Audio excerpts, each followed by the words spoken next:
pengalaman saya selama menjadi seorang istri, satu hal yang tidak boleh diabaikan oleh seorang suami itu nafkah.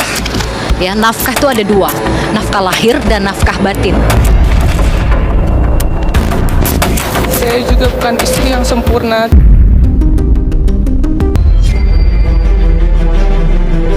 Sementara itu, Zaidah Salim mempunyai pandangan pribadi atas kasus perceraian yang menimpa rumah tangga Baim Wong dan Paula Verhoeven. Bagi Zaidah Salim yang juga pernah mengalami perceraian dalam rumah tangga, menekankan adanya kesalahan fatal yang dilakukan suami.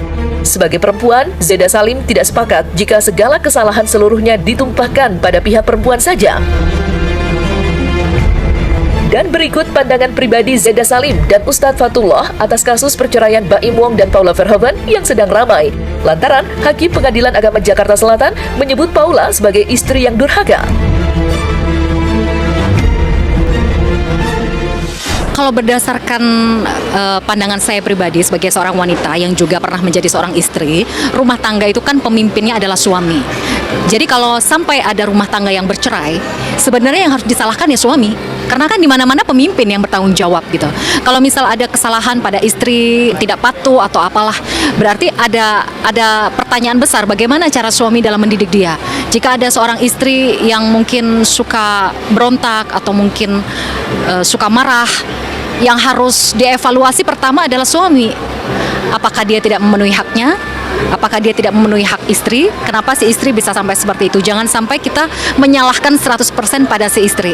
Karena pemimpin itu sejatinya adalah seorang suami, laki-laki. Jadi kalau sampai ada rumah tangga yang bercerai, sampai ada keributan yang luar biasa, yang harus mengevaluasi diri, introspeksi diri pertama, itu adalah suami. Dari pengalaman saya selama menjadi seorang istri, satu hal yang tidak boleh diabaikan oleh seorang suami, itu nafkah.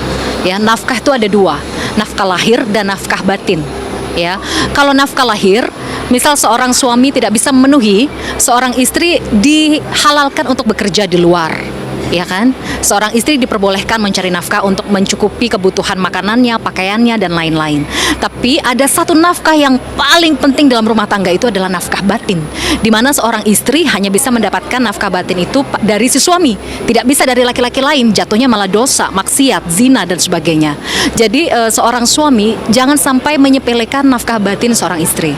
Oke lah, nafkah lahir sudah terpenuhi, tapi nafkah batin itu juga sangat penting. Nafkah batin itu tidak harus berhubungan suami istri, tapi bagaimana menghargai seorang istri, menyayangi seorang istri, adanya kehangatan dalam rumah tangga, komunikasi yang baik, itu adalah bagian dari nafkah batin gitu.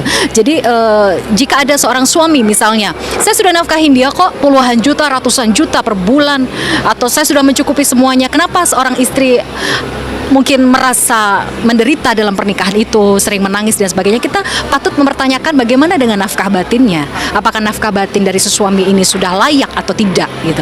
Karena sekali lagi persepsi masyarakat tentang nafkah batin itu kan hanya hubungan suami istri saja. Kalau kita sebagai wanita, nafkah batin itu tidak berhenti di hubungan suami istri saja, tapi juga komunikasi yang baik, saling menghargai, saling menghormati, perhatian, kasih sayang, itu adalah bagian dari nafkah batin. Dan ini yang seringkali menjadi masalah dalam perceraian atau dalam pertengkaran rumah tangga. Kalau sudah ada anak, jangan membuka aib terlalu vulgar gitu, kasihan anak, kasihan mentalnya gitu.